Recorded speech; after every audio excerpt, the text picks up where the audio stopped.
Olá, povo de Deus! Estamos iniciando a nossa live das 20 horas em ponto. Estamos estudando o livro do Apocalipse. Estamos no módulo 9, a Igreja cruzando os séculos. Esta é a parte 15. Nós, no módulo anterior, estávamos falando sobre a carta de Clemente escrita na época da Igreja de Esmirna, ou no período do ano 100 a 323 depois de Cristo. E vimos como que era a expectativa do povo de Deus naquela época, que apesar de grande perseguição, se ajudavam mutuamente. Dando sequência aos movimentos da revelação, vamos ver Esmirna, o avanço do cristianismo, a doutrina papal e a carta de Inácio.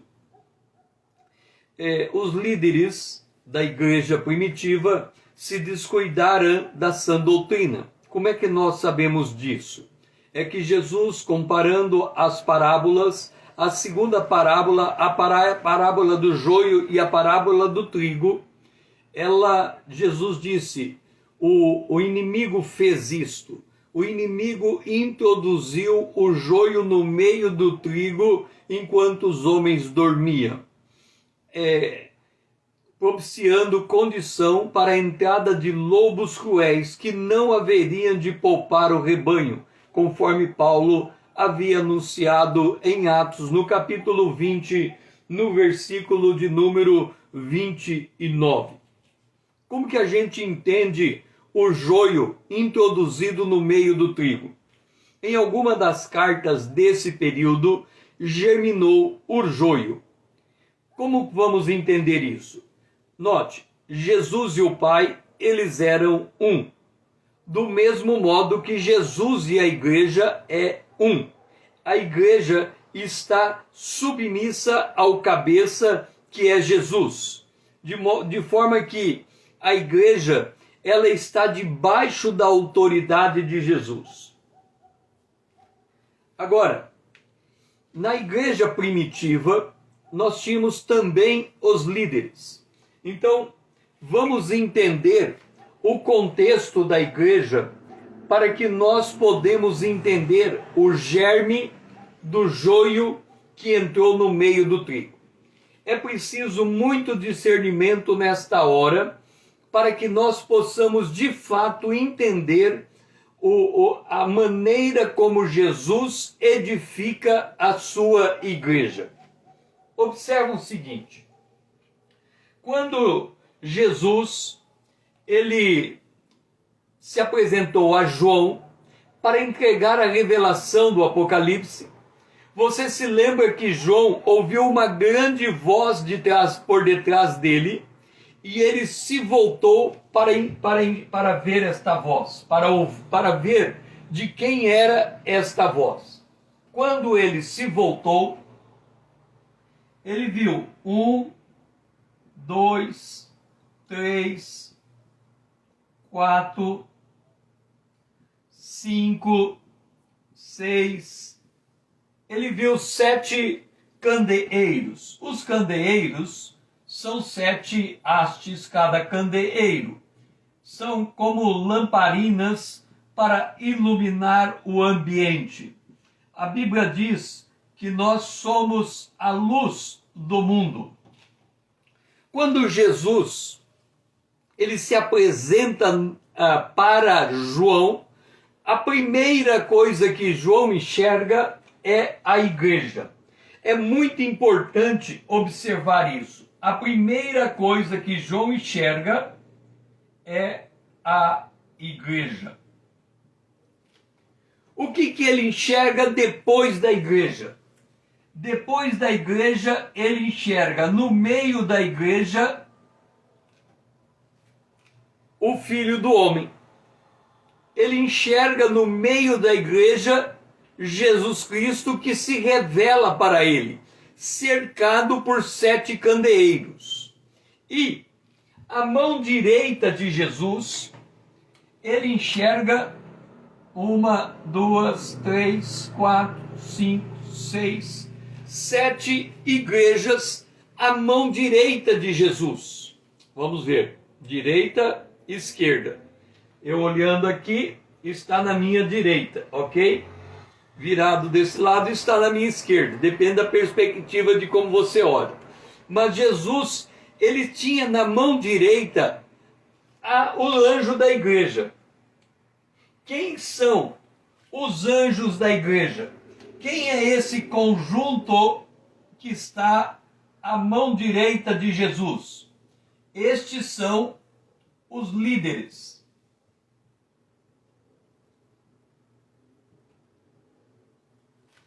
Qual é a função do líder?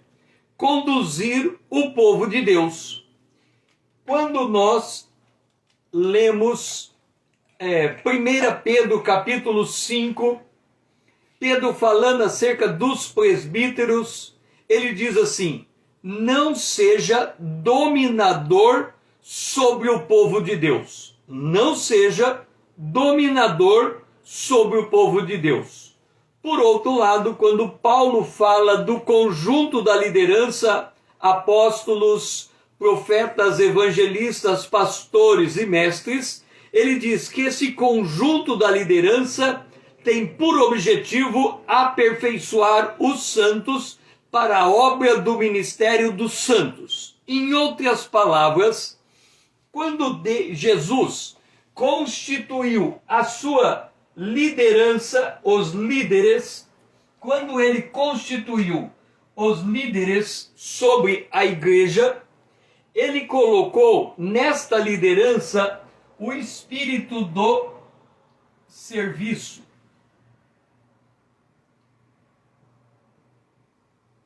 Este era o espírito da liderança.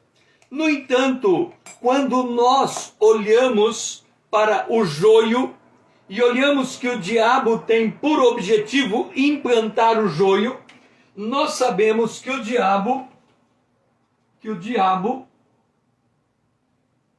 ele tem dois objetivos para alcançar o poder.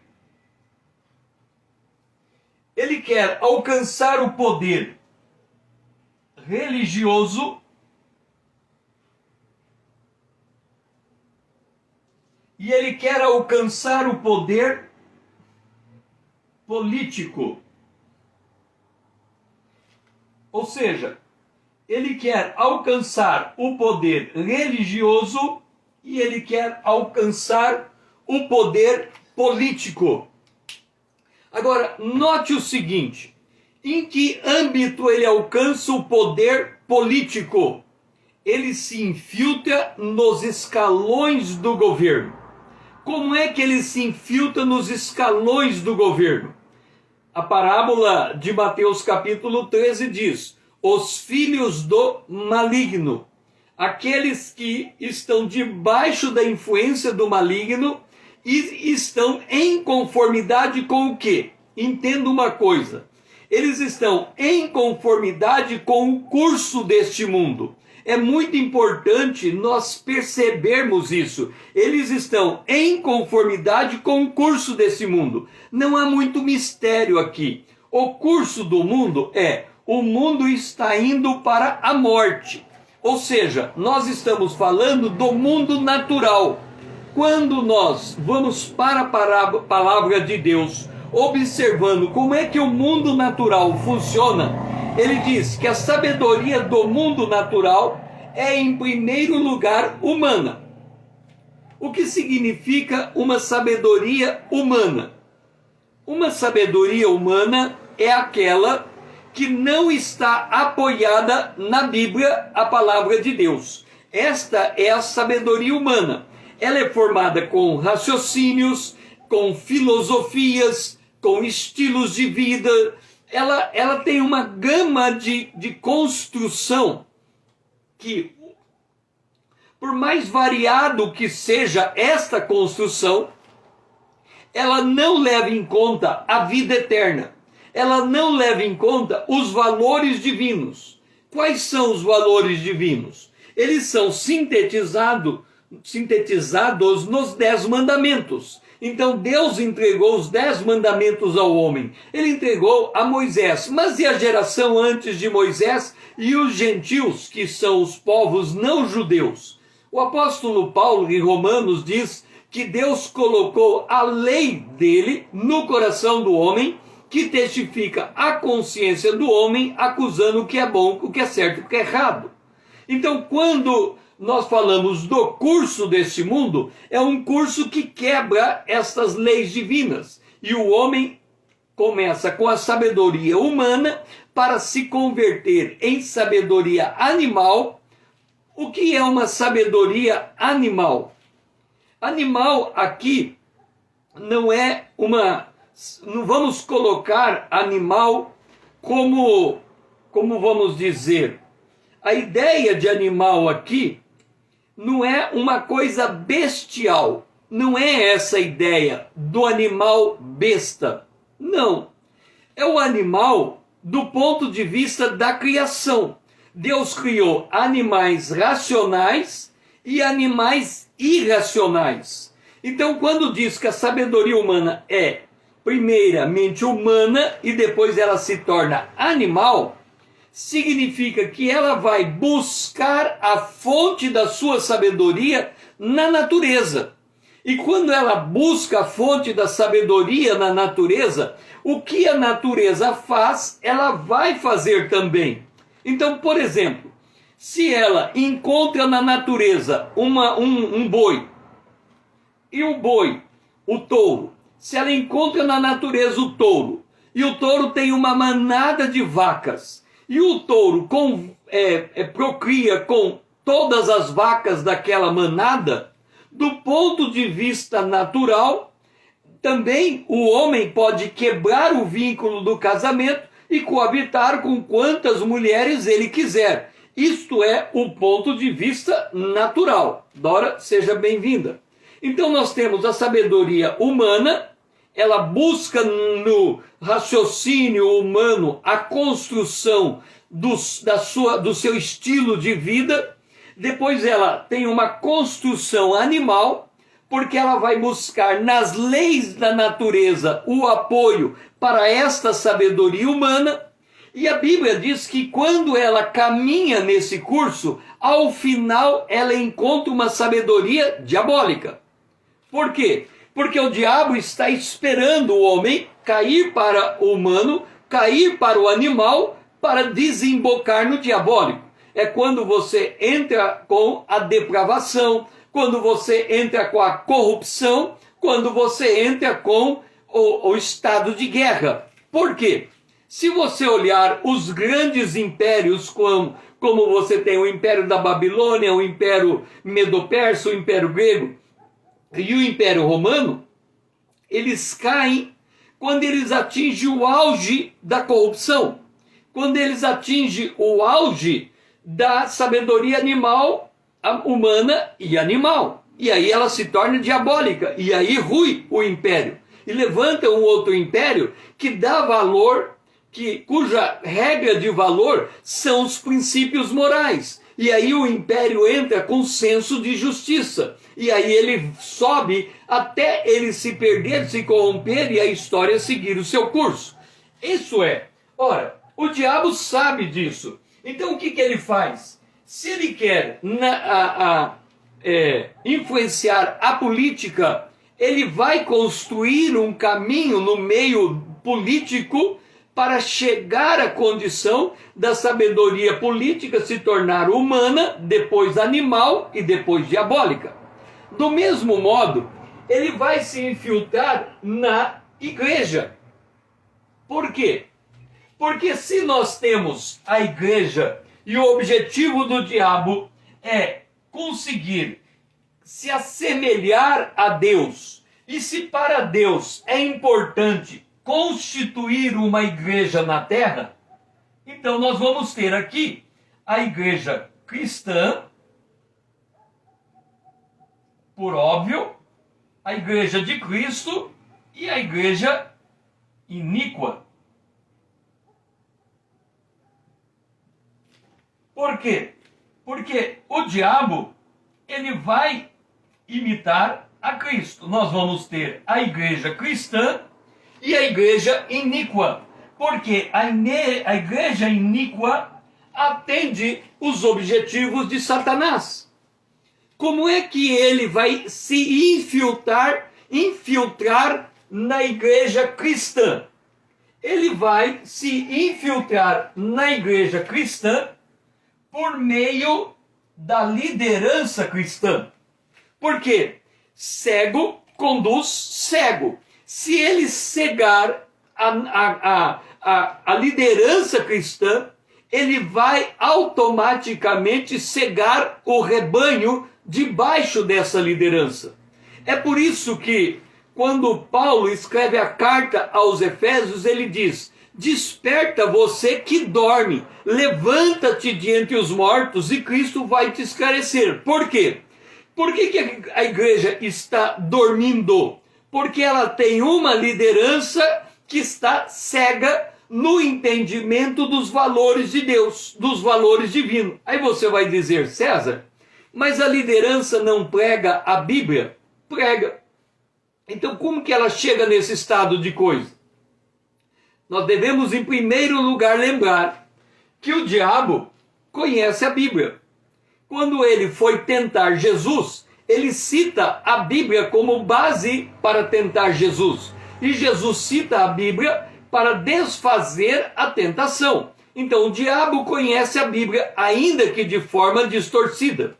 Em segundo lugar, o diabo cega o entendimento dos incrédulos para que não resplandeça a glória da Bíblia. Quer dizer, ele usa uma Bíblia sem glória. Por isso que Jesus, quando ele chega a repreender, a observar a igreja de Esmirna, ele encontra aqueles que se dizem judeus, mas não são judeus, e ele acrescenta: são da onde? Da sinagoga de Satanás. O que demonstra que Satanás, ele já estava conseguindo criar, Satanás já estava criando uma sinagoga. Uma sinagoga. Ele criou uma sinagoga.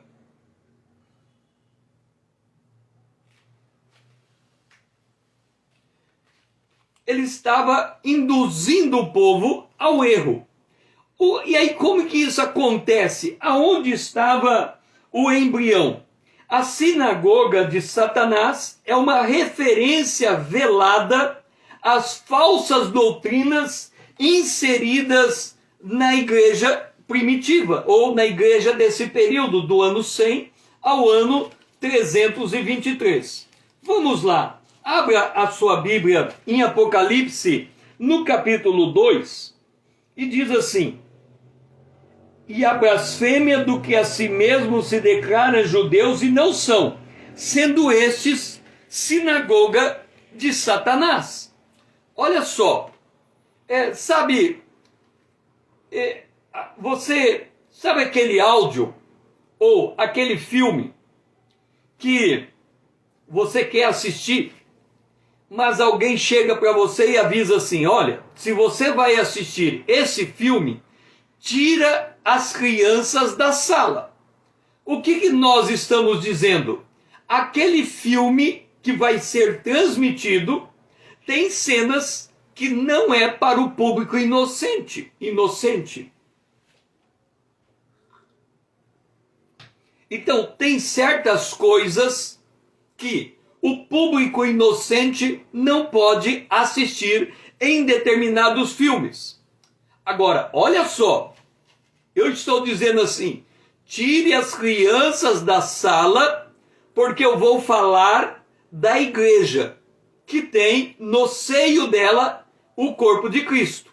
Você vai dizer: César, você está me dizendo que aquele lugar que eu vou para congregar, para adorar, para ser alimentado pela palavra, naquele mesmo ambiente em que eu estou, tem dentro dele a sinagoga de Satanás? É isso que eu estou dizendo. A sinagoga de Satanás coexiste no mesmo ambiente que existe a igreja corpo de Cristo. Portanto, do que é que eu estou falando? Eu estou falando da igreja, vamos ver aonde que eu escrevo aqui, da igreja denominacional. Melhor, não denominacional. Eu estou falando da igreja institucional.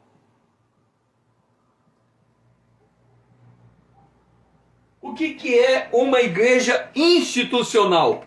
É uma igreja constituída juridicamente para ocupar um determinado terreno, um determinado prédio.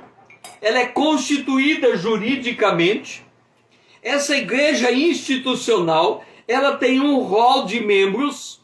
Os membros desse rol passaram pelas águas do batismo e são membros legítimos da igreja institucional. Estes membros que passaram pelas águas do batismo tiveram uma verificação de fé para ver se a fé deles era verdadeira. Muitos destes cruzaram esse processo de verificação sem ter passado pelo processo do novo nascimento. Isso é muito comum na segunda geração de uma igreja, ou seja, nos filhos dos crentes, que, vendo que os seus pais foram batizados, quando chega numa determinada idade, eles também são batizados, achando que o que tornou os seus pais crentes é o fato de ter sido batizado nas águas. Então eles também sendo batizados e tendo um comportamento externo tipicamente cristão, eles são identificados como cristãos, mas não passaram pelo novo nascimento. Então a igreja institucional, ela tem uma mistura de crentes nascidos de novo e crentes não nascidos de novo, que no comportamento exterior se assemelham, mas na ação do Espírito não. E ali você tem o ambiente propício para o surgimento do joio no meio do trigo. Ok, então a sinagoga de Satanás. O campo está aberto para a infiltração do maligno. Observa que Jesus conta a segunda parábola, a parábola do joio e do trigo, relacionada à segunda igreja. Por quê? Porque a primeira igreja, ela dificilmente conseguiria dar oportunidade ao joio. Porque praticamente 100% das pessoas que estão entrando na igreja estão entrando por uma experiência pessoal com Jesus Cristo. Já a segunda geração, não. Elas estão entrando porque são filhos daqueles que tiveram a experiência. Se você comparar a igreja institucional com a história de Israel, você vai observar que o livro de Juízes levantava um juiz e o povo servia a Deus. Morria o juiz e o povo se desviava de Deus, até se levantar um outro juiz. Por quê? Porque o juiz, ele ativava a fé daquela geração. Quando ele morria, e aquela geração morria junto com ele, a geração seguinte que chegava, ela chegava sem uma experiência pessoal com Deus, até que a opressão levava eles a clamar, vinha um juiz no poder de Deus, e essa geração se convertia à luz daquele juiz, até que surgia uma outra geração que não conhecia o seu Deus. Por quê? Porque o conhecimento de Deus é pessoal, é íntimo, é por meio da pregação, crendo, novo nascimento, e aí vem toda a sequência. Então, observa, Jesus disse que a liderança da igreja permitiu o joio entrar na igreja porque a liderança dormiu. Ora, você vai perguntar, César, como é que uma liderança dorme? Como que um líder não é capaz de enxergar o joio no meio do trigo?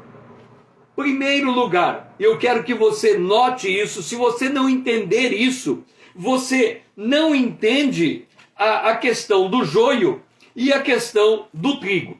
Vamos lá para Mateus, no capítulo 13, e é importante que você abra a sua Bíblia para você entender a parábola do joio. Capítulo 13, Jesus vai declarar quem é o joio e quem é o trigo.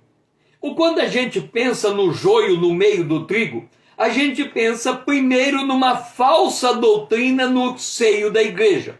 Esta não é a questão. Não é a falsa doutrina que faz o joio estar no meio do trigo. Olha o que está escrito no capítulo 13, no versículo 38. O campo é o mundo. O que semeia a boa semente é o filho do homem. O campo é o mundo. A boa semente, e aqui observa, Jesus não vai dizer que a boa semente é a doutrina. Ele diz, a boa semente são os filhos do reino. E o joio? O joio são os filhos do maligno. Portanto, o trigo e o joio, do ponto de vista da aparência, da conformidade deles, é um ser humano. É um ser humano joio, é um ser humano trigo. Qual a diferença entre os dois? O ser humano joio é um ser humano que não nasceu de novo.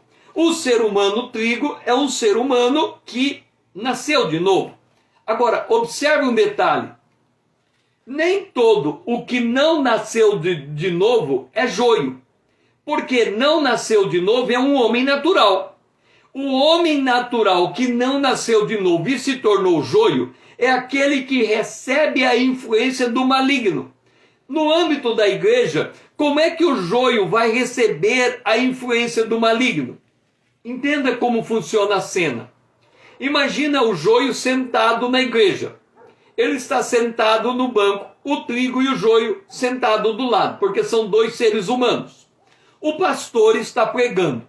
E o pastor, ele diz o seguinte, no meio da mensagem dele, ele diz assim, ele vai dizer a mesma coisa que nós lemos aqui na carta de Clemente. Ele vai dizer assim,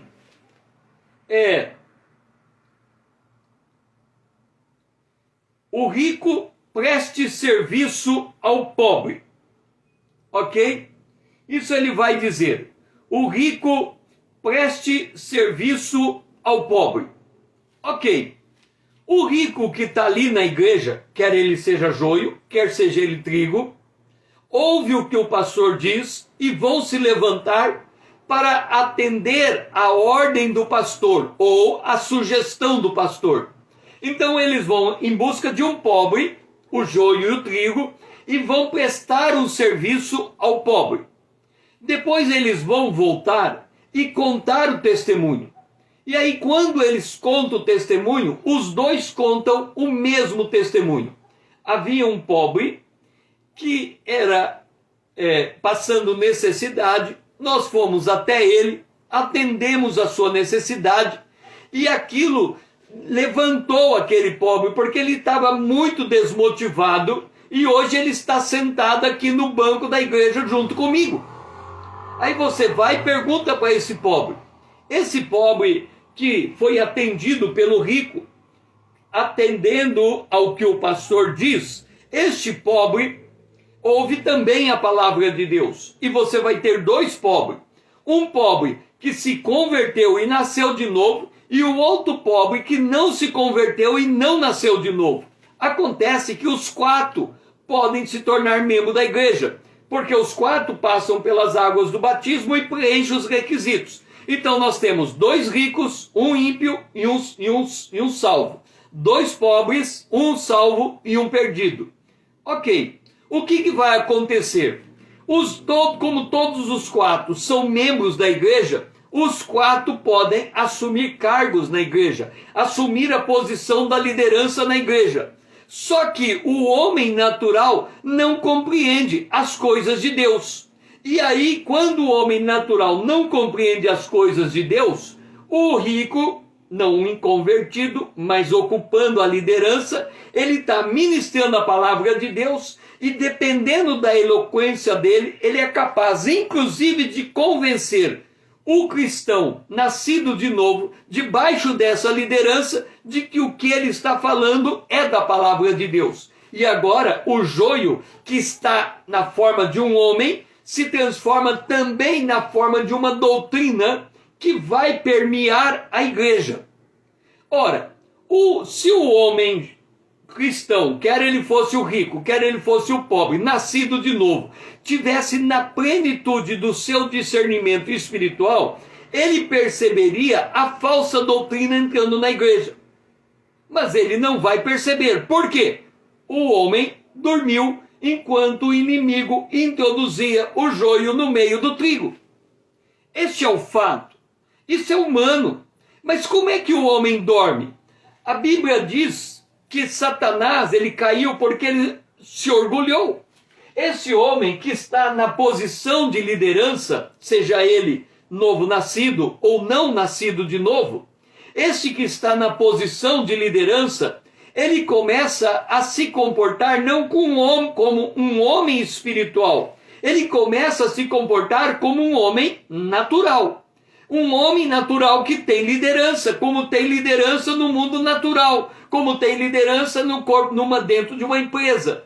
E esta liderança, quando ela não é no poder do Espírito, na sujeição do Espírito, essa liderança se torna uma liderança opressiva, dominadora, gananciosa. Muda a lógica. Ao invés dele pastorear a igreja para preparar o povo de Deus para a obra do ministério do povo de Deus, ele prepara a igreja para sustentar o seu ministério.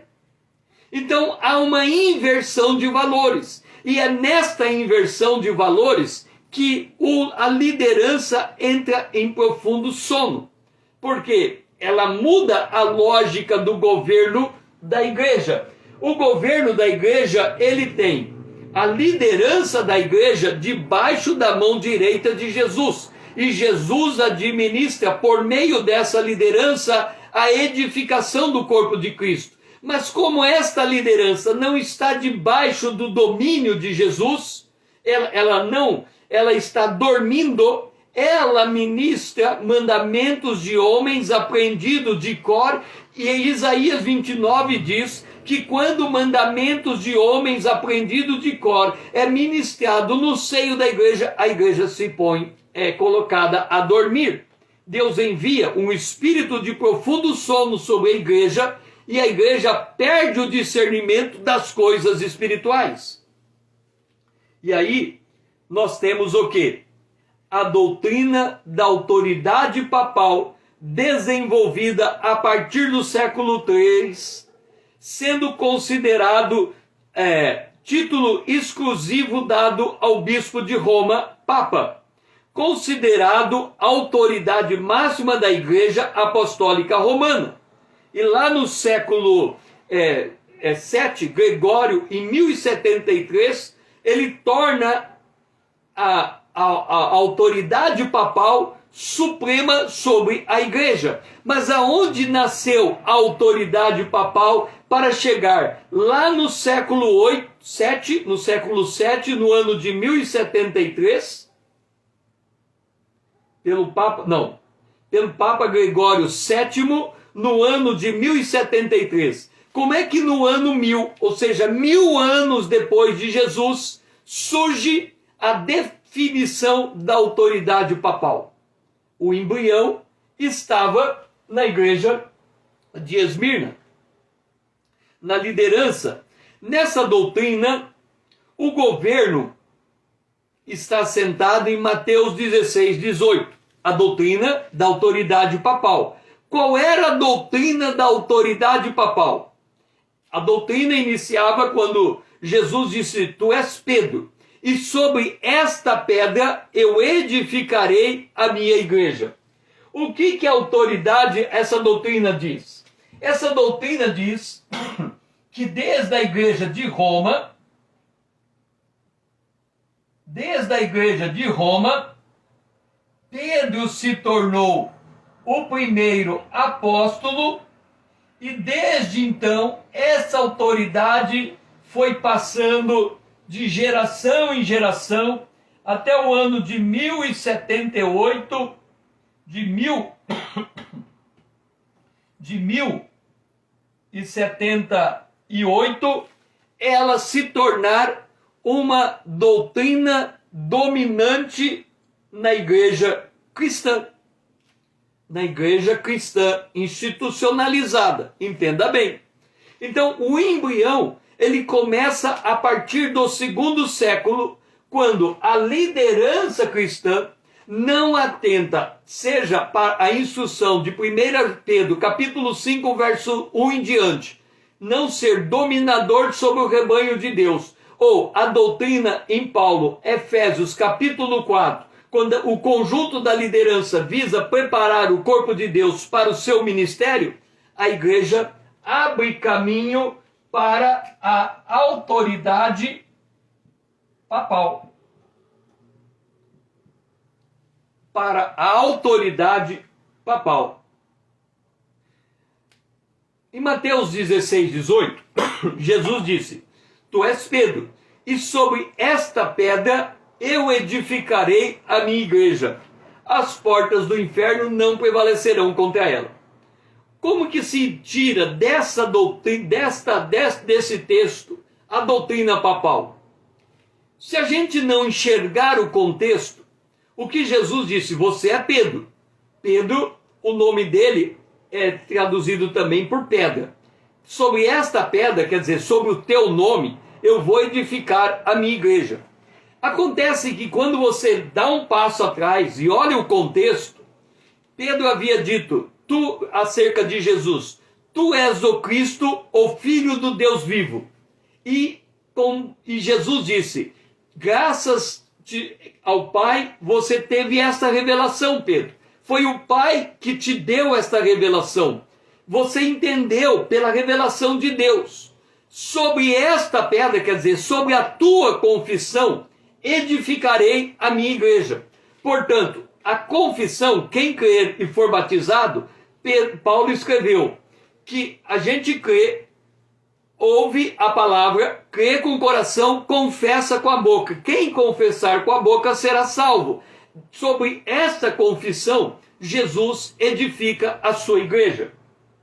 Agora, Satanás, ou o diabo, ele infiltra dentro da igreja uma liderança de ferro, uma liderança dominador.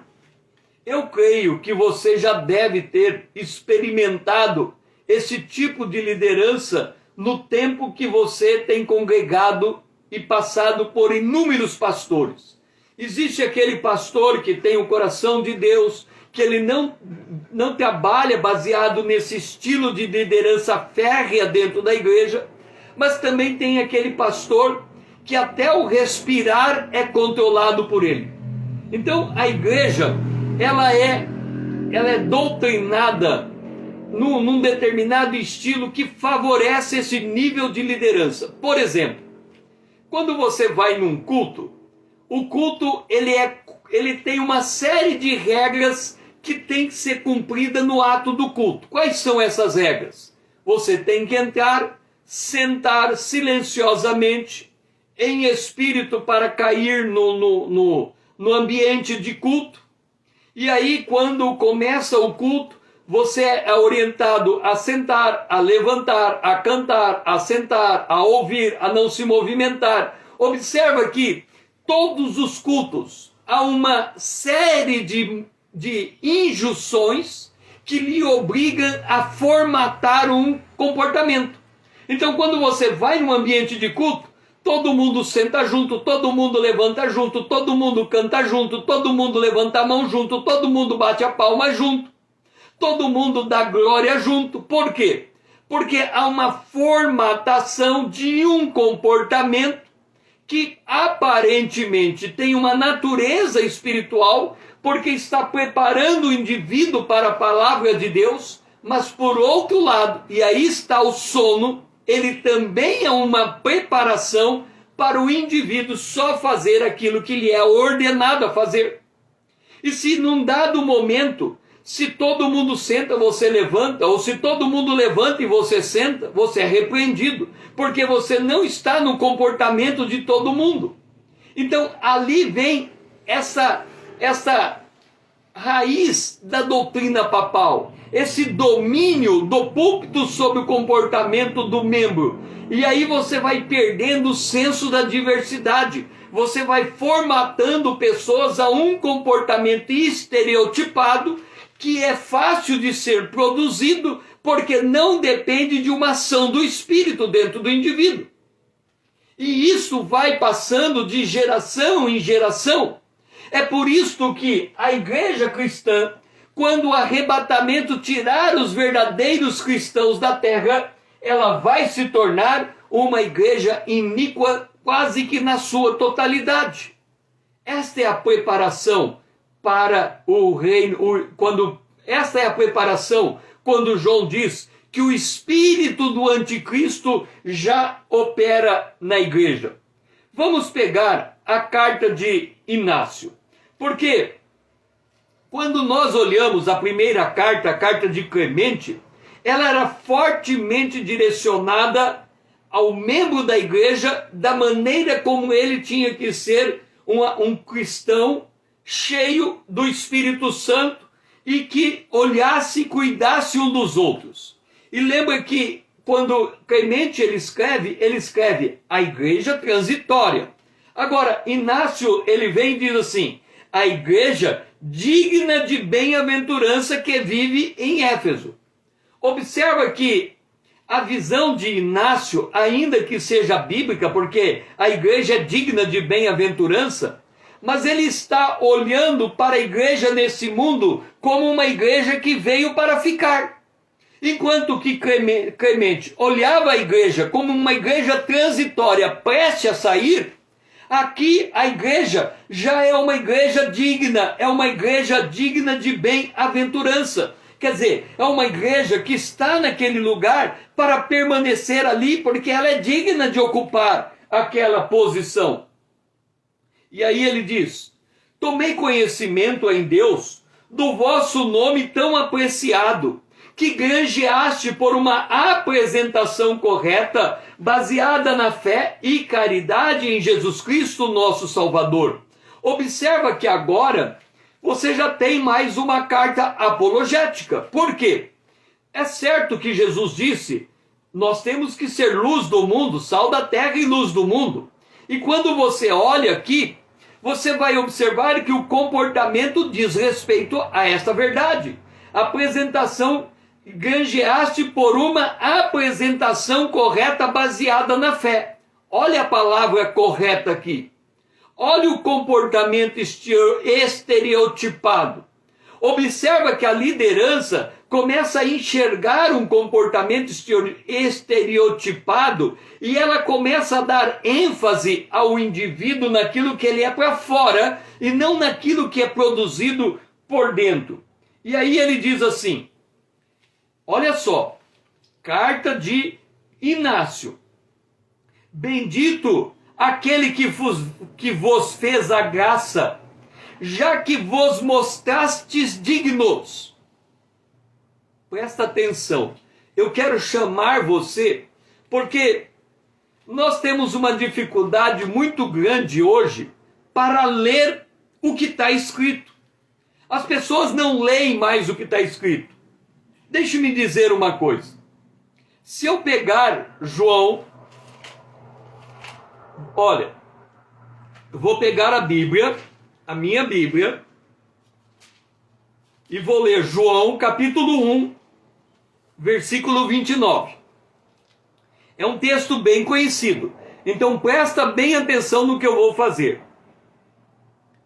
No dia seguinte, viu João a Jesus que vinha para ele e disse, eis o Cordeiro de Deus que tira o pecado do mundo. Deixe-me fazer uma pergunta para você. Me responda. Quem é Jesus Cristo? Vou fazer a pergunta. Quem é Jesus Cristo? Eu não sei a resposta que você deu. Se você pudesse, escrevesse a resposta no comentário, antes de continuar ouvindo o que eu estou dizendo, você poderia fazer um teste com você mesmo. Quem é Jesus Cristo? Você pode dizer, Jesus Cristo é o Salvador, e é verdade. Ele é o Senhor, e é verdade. Ele é o Rei, e é verdade. Ele é o esposo, e é verdade. Ele é o sumo sacerdote, e é verdade. Tudo isso é verdadeiro. No entanto, existe uma premissa. A palavra de Deus tem autoridade. Ok? Eu abri a palavra de Deus e li. Primeira é João capítulo 1, verso 29. Nesse texto está dito que Jesus é o Cordeiro de Deus. Se você é perguntado a você quem é Jesus, e você terminou de ouvir na Bíblia que ele é o Cordeiro de Deus, e a tua mente está vinculada à palavra de Deus, a tua resposta tem que ser: Jesus é o Cordeiro de Deus. Porque você acabou de ouvir isso da Bíblia. Aí depois você pode falar outra coisa. Mas a primazia é a palavra aberta e revelada. E não quando você levanta a cabeça e começa a buscar na tua memória quem é Jesus, e não no texto que você está lendo, mostra que parte da tua leitura não é uma leitura focada no que está escrito, mas baseada no que você pensa. Pois bem, olha só. Aquele que vos fez a graça, já que vos mostrastes dignos. Se eu parar a leitura aqui, você vai falar assim, digno do quê? Digno do bom comportamento? Digno de ter ser igual a Cristo? Digno de fazer o bem? Digno de pregar o evangelho? Não. Clemente Inácio vai e escreve assim: vos mostraste digno de possuir tal bispo. Olha o homem sendo exaltado. É como se eu estivesse numa igreja e eu chegasse para você e disse: sabe quem que é o pastor da minha igreja? Você quem? O pastor Paulo. Quem é Paulo? Paulo, o apóstolo lá que andou com Jesus, é o pastor da minha igreja. Lembra que Paulo fala disso na igreja de Corinto? Uns dizem que é de Paulo, outros dizem que é de Apolo, outros dizem que é Pedro. E aí ele pergunta: porventura Cristo morreu por vocês? Mas hoje, a igreja, ela foi doutrinada a exaltar o pastor da sua igreja. E ele passa a ser um homem de renome, um homem importante. Ele é tão importante que se ele tomar uma decisão de que ele vai ser metade pastor e metade político e se candidatar, é perigoso ele ganhar.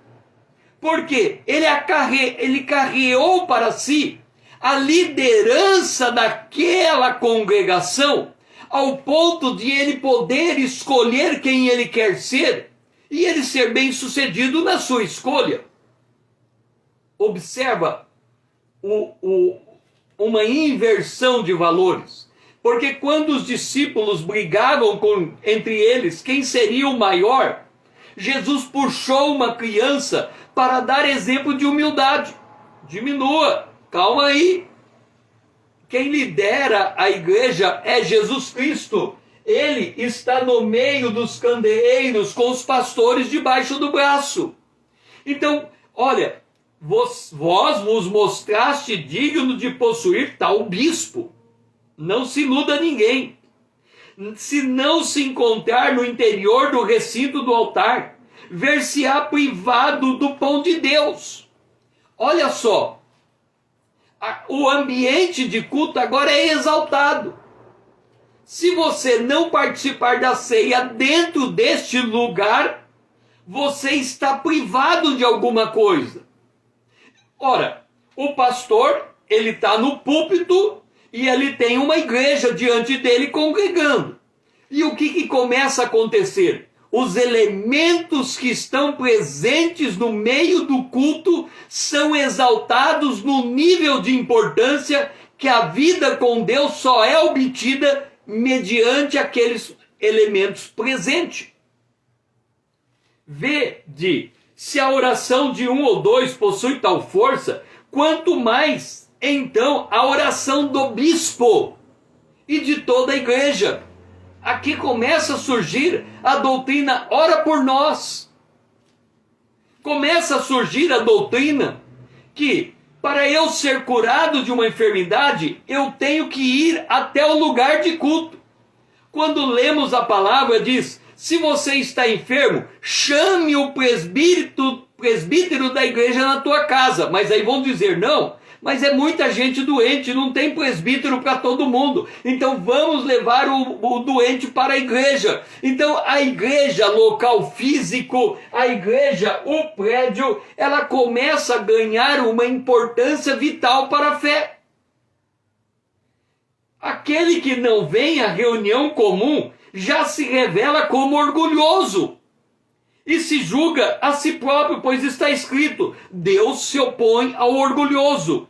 Por conseguinte, cuidemo-nos de não nos opormos ao bispo, para estarmos submissos a Deus. Observa que o bispo deixa de estar à direita de Deus e se torna o próprio representante de Deus no meio da congregação. E daí vem o adágio popular, que é bíblico, mas mal aplicado: não toque no meu ungido. Ou seja, enquanto o apóstolo João fala: vós tendes a unção do santo e ungido, são todos os santos indistintamente, se exalta uma determinada unção, a unção ministerial, e ela se torna mais elevada do que todas as unções. Aí você vai dizer: César, você está falando que a igreja não deve ter liderança? Não. É praticamente impossível uma igreja ser constituída sem uma liderança. A Paulo, aos Efésios, no capítulo 4, ele apresenta o corpo do ministério formado por apóstolos, profetas, evangelistas, pastores e mestres como necessário a bem formação da liderança cristã.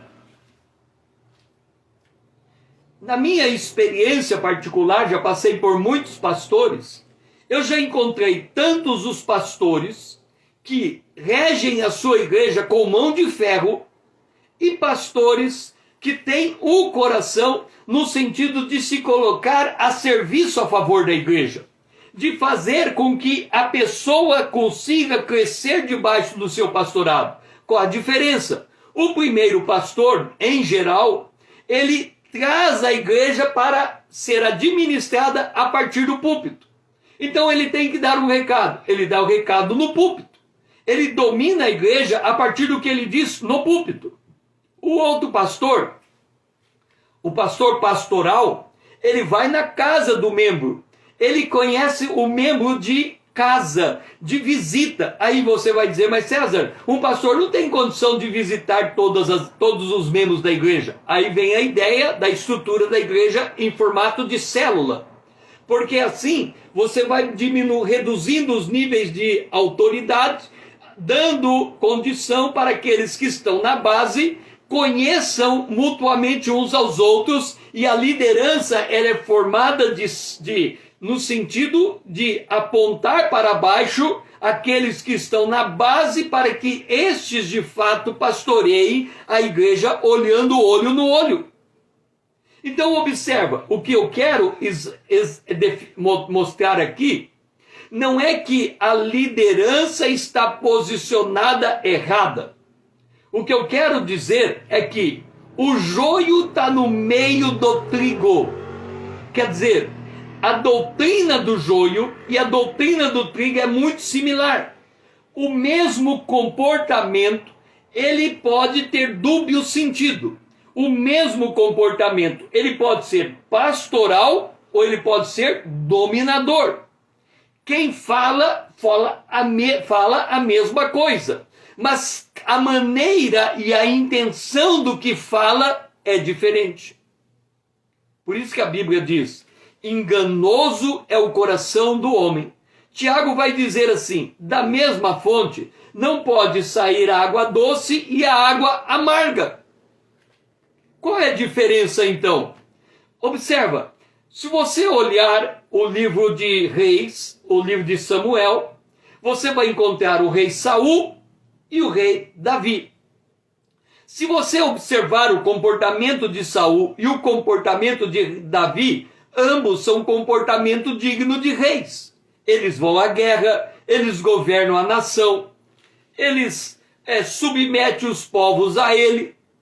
Só que o coração de Saul se corrompeu. O coração de Davi era um coração segundo o coração de Deus. Então, a tese aqui não é dizer a liderança está errada. A tese aqui é demonstrar que mesmo as lideranças podem, nas suas atitudes, demonstrar um coração segundo o coração de Deus ou não. E isso vai ter reflexo na congregação.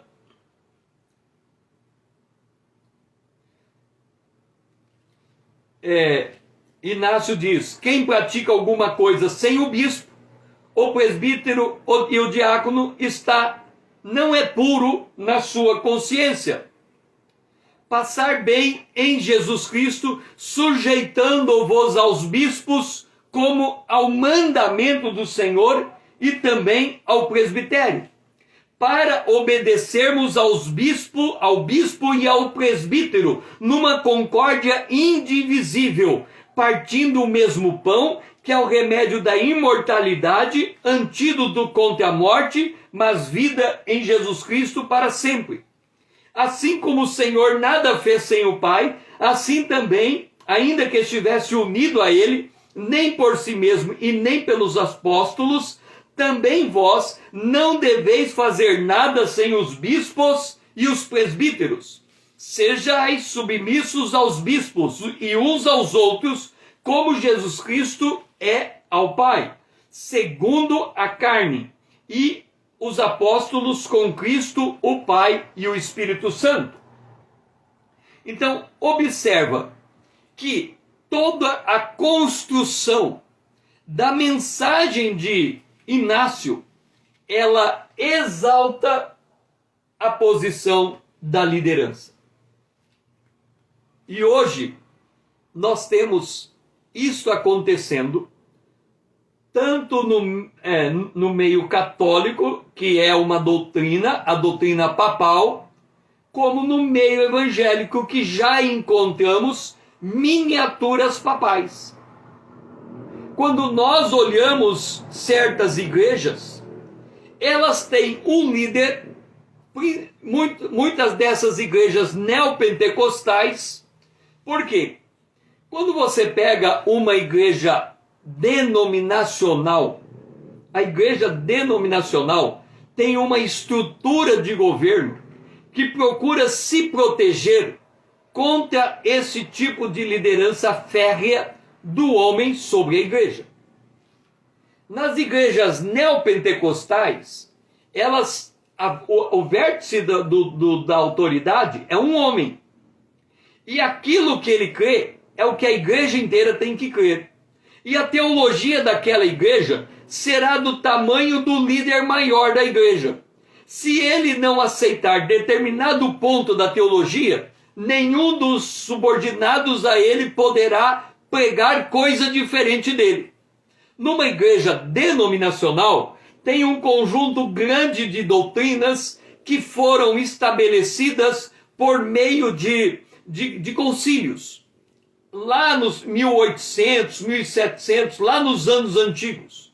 E elas definiram o corpo de doutrina que está de acordo com a palavra de Deus. E a forma de liderança constituída visa fazer com que estas lideranças estejam debaixo das doutrinas, por isso denominacionais, que estão em conformidade com a palavra de Deus.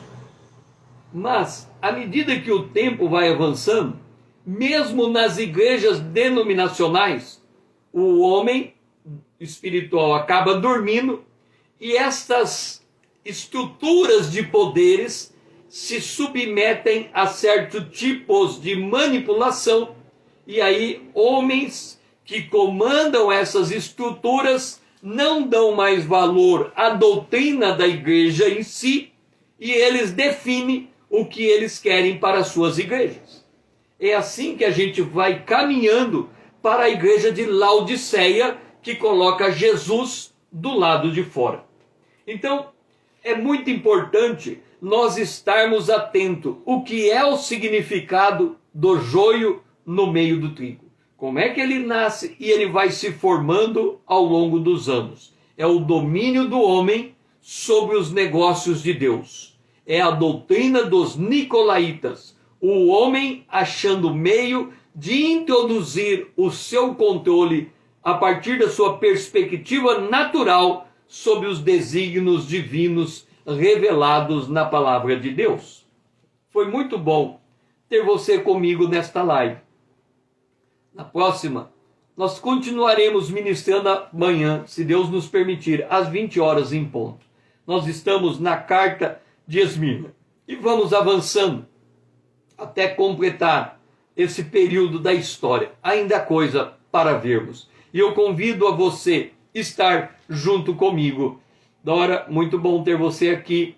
Se você ainda não faz parte da minha comunidade aqui no Instagram, ali no YouTube, venha se inscrever. Vamos tornar essa conta relevante. E se você me ajudar, puder me ajudar, ajude a distribuir essa mensagem, marcando um aviãozinho e distribuindo esse vídeo. Me ajude a despertar o povo de Deus nesta hora, para que nós, a partir do conhecimento das Escrituras, sejamos esclarecidos pelo Senhor. Que você possa ter um restante de dia abençoado na presença de Deus e que o Senhor seja louvado.